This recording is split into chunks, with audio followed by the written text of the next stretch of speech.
그럼 두 번째 주에 말씀의 제목 한번 같이 읽어볼까요? 자, 시작. 나만의 특별한 방법이란 제목으로 데살로니가서의 말씀을 나눠보려고 합니다. 나만의 특별한 방법. 혹시 여러분에게는 어떤 종류이든 모습이든 나만의 특별한 방법이라 할 수 있는 게 있으신가요? 나만의 특별한 방법? 뭐 예를 들면 어떤 음식을 맛있게 먹기 위한 나만의 특별한 방법일 수도 있고, 아니면 어떤 상황에 나는 집중하기 위해서 나만의 이런 특별한 방법을 갖고 있어요. 혹시 여러분 그런 거 있나요? 전사님을 여러분 보신 것처럼 등치도 좋고 먹는 걸 진짜 좋아합니다. 그래서 맛있게 먹는 방법들을 몇 개씩 알고 있습니다. 맛있게 먹는 방법 뭐가 있을까요? 맛있게 먹는 방법. 옛날에 전사님이 대학생 때 여러분 믿을지 모르겠으나 한 끼에 치킨 한 판과 피자 한 판을 한 세트를 먹을 때가 있었어요. 피자 한 판과 치킨 한 마리를 먹을 때가 있었어요. 한 끼에. 야, 돼지보다 더 많이 먹다니. 근데 그때 전사님의 이 살찌우는 방법 뭔지 아세요? 피자를 양념치킨 소스에 찍어 먹는 거예요. 그러면 여러분 기가 막힙니다. 네, 쓸데없는 소리긴 했지만 때때로는 이렇게 자기만의 방법들이 있습니다. 방법들. 뭐 전사님이 출근할 때 나만의 루트가 있는 것처럼, 어디에 갈 때 나만의 방법, 밥 먹을 때 나만의 방법, 자기 전에 내가 꼭 하는 나만의 방법의 루틴처럼 나만의 방법들이 있습니다. 그래서 한번 나만의 방법들이 뭔지, 여러분들에게는 어떤 방법이 있는지 한번 궁금했어요. 한번 여러분 공과 시간 때 생각해 봤다가 나는 내가 가지고 있는 나만의 방법이 뭐가 있지? 라는 거 한번 반에서 나눠볼 수 있으면 더 좋을 것 같습니다. 그래서 전사님이 조금 여러분들 모두가 알만한, 아니면 좀 유명한 나만의 특별한 방법이나 루틴으로 굉장히 유명한 한 사람을 찾아왔어요. 그 사람이 누굴까요? 나만의 루틴으로 전사님이 이번에 찾아온 사람은 라파엘 나달이라는 사람이에요. 라파엘 나달. 여러분들한테 조금 생소할 수 있지만 라파엘 나달은 굉장히 유명한 테니스 선수입니다. 스페인의 전설적인 테니스 선수입니다. 근데 이 선수가 왜 유명하냐면 정말 많은 수상을 했어요. 어떤 수상을 했냐? 여러분, 그랜드 슬램이 뭐냐면 그 세계에 가장 큰 테니스 대회가, 메이저 대회가 4개가 있대요. 프랑스, 호주, 웸블던, US 오픈이라는 게 있는데 이것들을 총해서 22번에 우승을 했다고 합니다. 그리고 올림픽에서 금메달을 딴 경력도 있고, 전사님 찾아보다가 제일 놀랐던 건 여러분 209주 동안 세계 1위였대요. 209주 며칠일까요? 연으로 따지면 1년이 52주니까 4년하고 한 주를 더 그 기간 동안에 연속으로 세계에 1위를 기록한 선수라고 합니다. 4년 동안이나 이 모든 기록을 이루어가면서 단지 이 나달이라는 선수가 여러분 이런 수상 경력과 화려한 스킬만 유명했던 게 아니라 또 다른 이 나달과 함께 따라다니는 굉장히 유명한 것들이 있었는데, 바로 그의 특별한 방법, 그만 갖고 있는 특별한 루틴들이 굉장히 유명했습니다. 여러 개가 있는데 이 나달만의 특별한 루틴, 전사님이 몇 개 찾아와 봤는데 잘 안 보이시죠? 전사님 하나씩 설명해 드릴게요.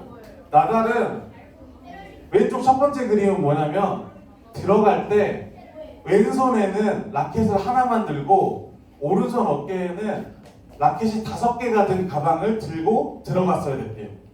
그리고 두 번째 사진은 뭐냐면 한 코트 한 코트가 바뀔 때마다 나달은 상대방 선수보다 무조건 늦게 일어났어야 됐대요. 그래서 심지어 그 루틴을 안 상대방 선수들이 그 방해하기 위해서 계속 앉아서 안 일어나는 이런 기싸움도 있었다고 합니다. 그리고 이 세 번째는 뭐냐면 나달 선수는 경기장 자기 테이블 아래 자기가 마시는 물병이나 음료의 상표가 경기장을 바라보게 항상 일렬로 세팅을 했어야 됐고, 그리고 매 포인트가 끝나면, 경기가 끝나면이 아니라 한번 주고받다가 한 번 경기가 점수가 나면은 항상 수건으로 코와 귀와 얼굴을 닦아야 했다고 합니다. 그리고 5번째는 경기장에 들어올 때는 그 경기 때만이 아니라 연습 때든 어떨 때든 이 경기장에 들어갈 때는 항상 오른발로 들어갔어야 됐고, 제일 유명한 게 마지막 루틴인데요. 서브를 넣기 전에 굉장히 많은 걸 합니다.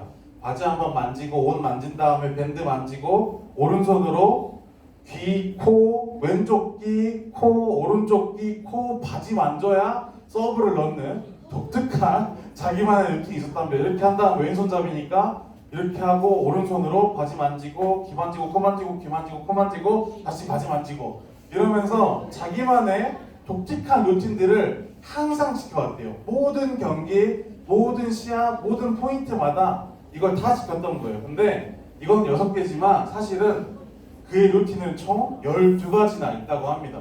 경기 전에는 뭐 찬물로 씻어야 되고 뭐 어떤 것들이 있고 저떤 것들이 있고 이러면서 나달은 아까 우리가 봤던 수많은 경력들, 수많은 수상을 하는 프로 기간의 모든 기간 동안에 이 12가지, 어떤 분들은 16가지로도 보는데 이 모든 루틴들을 꼬박꼬박 지켜왔다고 합니다. 어떤 상황에서도 어떤 환경에서도 끝까지 변하지 않고 나달은 이 루틴을 지켜왔던 거죠. 지금은 이 선수가 작년에 은퇴를 했습니다. 38살의 나이로 은퇴를 했는데 2005년도에 19살로 데뷔를 해서 2024년도에 38살로 은퇴하기까지의 20년의 기간 동안에 모든 순간, 모든 경기, 어떤 나라에서 경기를 하던, 어떤 경기장에서 경기를 하던 이 루틴을 자신만의 방법을 항상 지켜왔다라는 거예요. 그래서 테니스를 좋아하는 사람들은 이런 나달을 보면서 어떤 생각을 한다고 하냐면 나도 나달처럼 때로는 나달의 방법을 따라하기도 하고 아니면 나만의 새로운 방법을 만들어서 내 새로운 방법을 행하면서 내가 존경하는 이 나달이라는 선수를 닮아가기 위해서 노력하기도 한다고 합니다. 누군가는 나달이 했던 이 귀 만지고 코 만지고 귀 만지는 거를 반대로 하는 선수도 있고 아예 나달이 했던 것처럼 오른발로 들어갔으니까 나는 왼발로 들어가야지 하는 선수도 있는 것처럼 이 나달의 20년 동안 보여주면서 보였던 이 루틴을 바라보며 나도 저렇게 한번 해보고 싶다라는 동경을 갖는 선수도 있었고 그럼 나도 나만의 방법을 한번 만들어 볼까? 라고 생각하는 선수들도 많이 있었다고 합니다. 전사님이 왜 이런 방법에 대해서 이야기하고 나만의 것에 대해서 이야기하냐면 오늘 우리가 함께 읽은 이 말씀 속에는 그 나만의 방법으로 자신의 믿음을 지켜온 공동체가 소개가 됩니다. 오늘 말씀에서는 그 공동체가 받는 평가가 담겨 있어요. 여러분도 잘 알고 있는 이 바울이라는 사도가 이 교회, 데살로니가 교회에 편지를 보내면서 그 어떤 편지에서도 찾아볼 수 없는 이례적인 평가를 합니다. 이게 바로 너희가 모든 믿는 자들, 마게도냐와 아가야라는 그 일대 지역의 모든 믿는 자들의 모범이 되었다라고 칭찬하는 말씀이 오늘 데살로니가서 1장 7절의 말씀이기 때문이에요. 모든 믿는 자들의 본이 되었던 데살로니가 교회는 도대체 어떤 방법으로 자신들만의 예배를 드리고 자신들만의 믿음을 지켜왔기에 바울에게 이렇게 높은 평가를 받을 수 있었을까요? 그래서 오늘 여러분과 짧게 한번 나눠보고 싶은 이야기는 이 대림절에 나눠보고 싶은 이야기는 데살로니가 교회의 특별한 방법이 무엇이었기에 바울에게 이렇게 큰 칭찬을 받을 수 있었을까라는 걸 한번 생각해 보려고 합니다. 우리가 지난주에 나눴던 것처럼 이 당시의 그리스도인들은 우리처럼 편하게 지정된 곳에서 풍족하게 예배드릴 수 있는 환경이 아니었어요. 항상 누군가에게 손가락질 당하기 일쑤였고 심하게는 로마라는 국가에 핍박을 당하기도 했고 예배의 기회를 장소를 뺏기기도 했습니다. 그런데 오늘 이 데살로니가 교회에도 이와 같은 상황들이 똑같이 있었던 거예요. 그들이 예배드리고자 할 때 하나님께 나아가고자 할 때 그들 앞을 항상 가로막는 것들이 이 예배를 막고 그들의 만남을 막는 것들이 항상 있었던 것이죠. 그런데 이 데살로니가 교회는 첫 번째는 그럼에도 불구하고 그들이 그 자리에서 인내함을 놓지 않았다라고 합니다. 결국 예수님께서 우리에게 다시 돌아오신 것이고 이곳에서 오셔서 무너진 예배의 자리를 우리의 만남을 회복시키실 것이라는 것을 믿고 그 자리에서 어떤 핍박과 고통이 와도 인내하는 소망에 대한 인내의 모습을 첫 번째로 보였다고 해요. 그리고 두 번째로는 이 데살로니가 교회는 단지 자기의 자리에서 참고 버틸 줄만 알았던 게 아니라 자신의 삶의 자리에서 말씀이 가르쳐주는 대로 사도들이 알려주는 대로 예수님께서 보이신 것처럼 자신의 믿음으로 살아가기를 정말 꿋꿋이 지켜왔던 사람들이라고 합니다. 어떤 상황 가운데 누군가가 나의 예배를 막고 누군가가 우리의 만남을 막고 말씀대로 살아가는 것을 막는다 할지라도 그 자리에서 언젠간 돌아오실 예수님을 기다리는 인내의 모습뿐만 아니라 그럼에도 불구하고 더욱 믿음대로 행동하고 나의 삶의 자리에서 이 믿음을 지켜가려는 노력들을 많이 보였다고 합니다. 그리고 마지막 세 번째 데살로니가 교회의 방법은 이 인내와 믿음을 지켜가는 과정 가운데 절대 잊지 않았던 것은 함께하는 사람들에 대한 사랑과 부족한 사람들을 돕고 힘든 사람들을 섬기고 또 그 이웃을 사랑하는 것처럼 하나님을 사랑하고자 하는 마음을 절대 포기하지 않았다고 합니다. 수많은 박해와 핍박 속에서도 예수님을 기다리는 인내의 소망이 있었고요. 어떤 상황 속에도 변치 않는 믿음의 행동이 있었고요. 그리고 그럼에도 불구하고 이웃과 하나님을 사랑하는 이 사랑의 수고로움을 놓지 않았음이 바로 데살로니가 교회에 나타났다고 합니다. 데살로니가 교회는 소망을 기다리는 인내의 모습으로 말씀을 살아가는 믿음의 행동으로 이웃과 하나님을 향한 사랑을 통하여 모든 믿는 자들의 본이 되었던 것이죠. 데살로니가 교회는 그렇게 어느 때나 예수님이 다시 오신다는 이 약속의 말씀을 믿고 소망하고 믿음대로 행동하고 인내하며 사랑하는 그런 공동체였던 거예요. 그래서 오늘 바울은 이런 데살로니가 교회를 보면서 모든 믿는 자들의 본이라고 말하며 칭찬했던 것이죠. 모든 믿는 자들의 본이라 칭찬받았던 데살로니가 교회의 세 가지 방법, 여러분 뭐라고요? 첫 번째는 인내, 두 번째는 믿음, 세 번째는 사랑이라는 것을 오늘 우리가 기억해 볼 수 있었으면 좋겠습니다. 데살로니가 교회가 모든 믿는 자들의 본이라 불렸던 세 가지 방법, 바로 인내와 소망에 대한 인내와 믿음의 행동, 그리고 이 사랑의 수고로움을 놓지 않았다라는 걸 오늘 말씀은 우리에게 소개합니다. 자, 그렇다면 중요한 것은 우리가 대림절에 이 말씀을 우리가 어떻게 받아들일 것이냐가 중요할 것 같아요.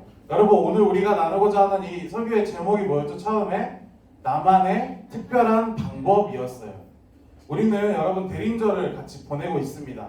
대림절은 지난주에 여러분한테 말씀드린 것처럼 예수님을 기다리는 절기이지만 동시에 오실 예수님을 내가 기다리며 준비하는 절기이기도 합니다.